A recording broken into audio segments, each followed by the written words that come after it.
नाखून का आधा चांद क्या बताता है? 99% लोग नहीं जानते। बहुत कम लोग अपने नाखूनों को ध्यान से देखते हैं। हम रोज उन्हें काटते हैं, रंग लगाते हैं या यूं ही नजरअंदाज कर देते हैं। लेकिन क्या आपने कभी अपने नाखून के नीचे बने उस सफेद आधे चांद पर गौर किया है? यह छोटा सा निशान, जिसे विज्ञान की भाषा में लूनुला लूनुला कहा जाता है, हमारे शरीर के कई रहस्यों की ओर इशारा करता है।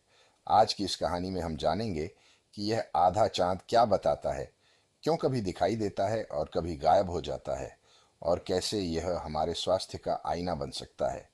राहुल नाम का एक युवा लड़का था।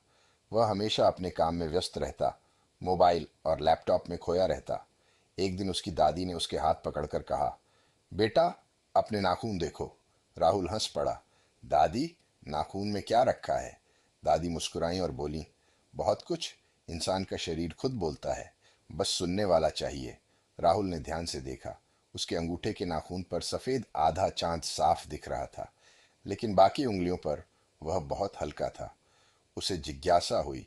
उसने इंटरनेट पर खोजा, डॉक्टर से पूछा, और फिर जो समझ आया वह सचमुच चौंकाने वाला था। लूनुला क्या है? लूनुला नाखून के जड़, बेस पर दिखाई देने वाला सफेद अर्धचंद्राकार हिस्सा है। यह नाखून के उस हिस्से का दृश्य भाग है जहां से नाखून बढ़ना शुरू होता है। यह दरअसल जीवित कोशिकाओं का समूह है जो लगातार नई कोशिकाएं बनाता है और नाखून को आगे की ओर बढ़ाता है। यह हिस्सा सफेद इसलिए दिखता है क्योंकि यहाँ की कोशिकाएं अभी पूरी तरह पारदर्शी नहीं होती और नीचे की रक्त वाहिकाएं साफ दिखाई नहीं देती। हर उंगली पर अलग क्यों दिखता है? सबसे अधिक स्पष्ट लूनुला आमतौर पर अंगूठे पर दिखता है, तर्जनी और मध्यमा पर थोड़ा कम, और छोटी उंगली पर अक्सर नहीं के बराबर। यह पूरी तरह सामान्य है। राहुल को पहले लगा कि शायद उसकी सेहत खराब है, क्योंकि छोटी उंगली पर आधा चांद नहीं दिख रहा था। लेकिन डॉक्टर ने बताया, हर व्यक्ति में लूनुला का आकार और दृश्यता अलग होती है। यह उम्र, रक्त संचार और शरीर की संरचना पर निर्भर करता है। क्या यह स्वास्थ्य का संकेत देता है? कई आयुर्वेदिक और पारंपरिक मान्यताओं में कहा जाता है कि नाखून का आधा चांद शरीर की ऊर्जा और शक्ति का प्रतीक है।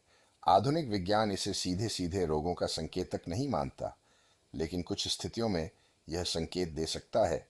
यदि अचानक लूनुला पूरी तरह गायब हो जाए, यदि उसका रंग सफेद की जगह नीला या धूसर हो जाए, यदि वह बहुत बड़ा या असामान्य आकार का हो जाए, ऐसी स्थितियों में यह थायराइड, एनीमिया या हृदय संबंधी समस्याओं का संकेत हो सकता है।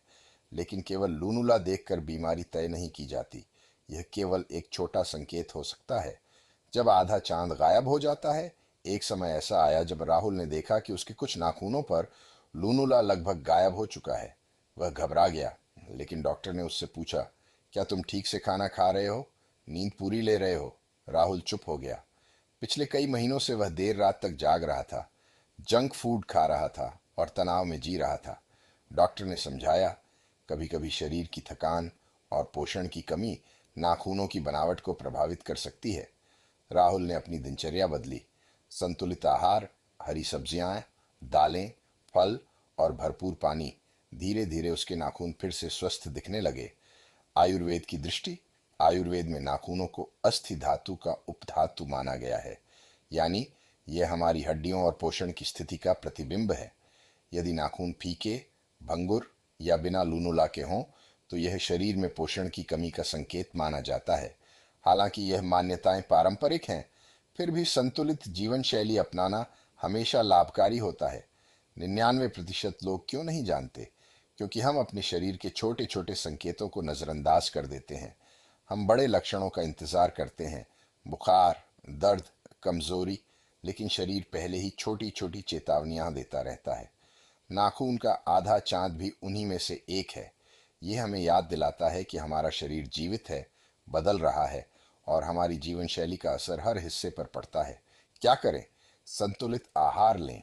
प्रोटीन, आयरन और विटामिन B12 जरूरी हैं। पर्याप्त नींद लें। अत्यधिक तनाव से बचें। यदि नाखूनों में अचानक बड़ा बदलाव दिखे, तो डॉक्टर से परामर्श लें। एक छोटा सा निष्कर्ष राहुल ने सीखा कि शरीर की हर छोटी चीज का महत्व है। नाखून का आधा चांद कोई जादुई चिन्ह नहीं, लेकिन यह एक संकेत है कि हमारा शरीर हमें लगातार संदेश दे रहा है। अगर हम ध्यान से देखें तो 99% बातें हमें खुद ही समझ आने लगेंगी। अगली बार जब आप अपने हाथ देखें तो उस छोटे से आधे चांद को नज़रअंदाज मत कीजिए। हो सकता है वह आपको आपकी सेहत की कहानी सुना रहा हो।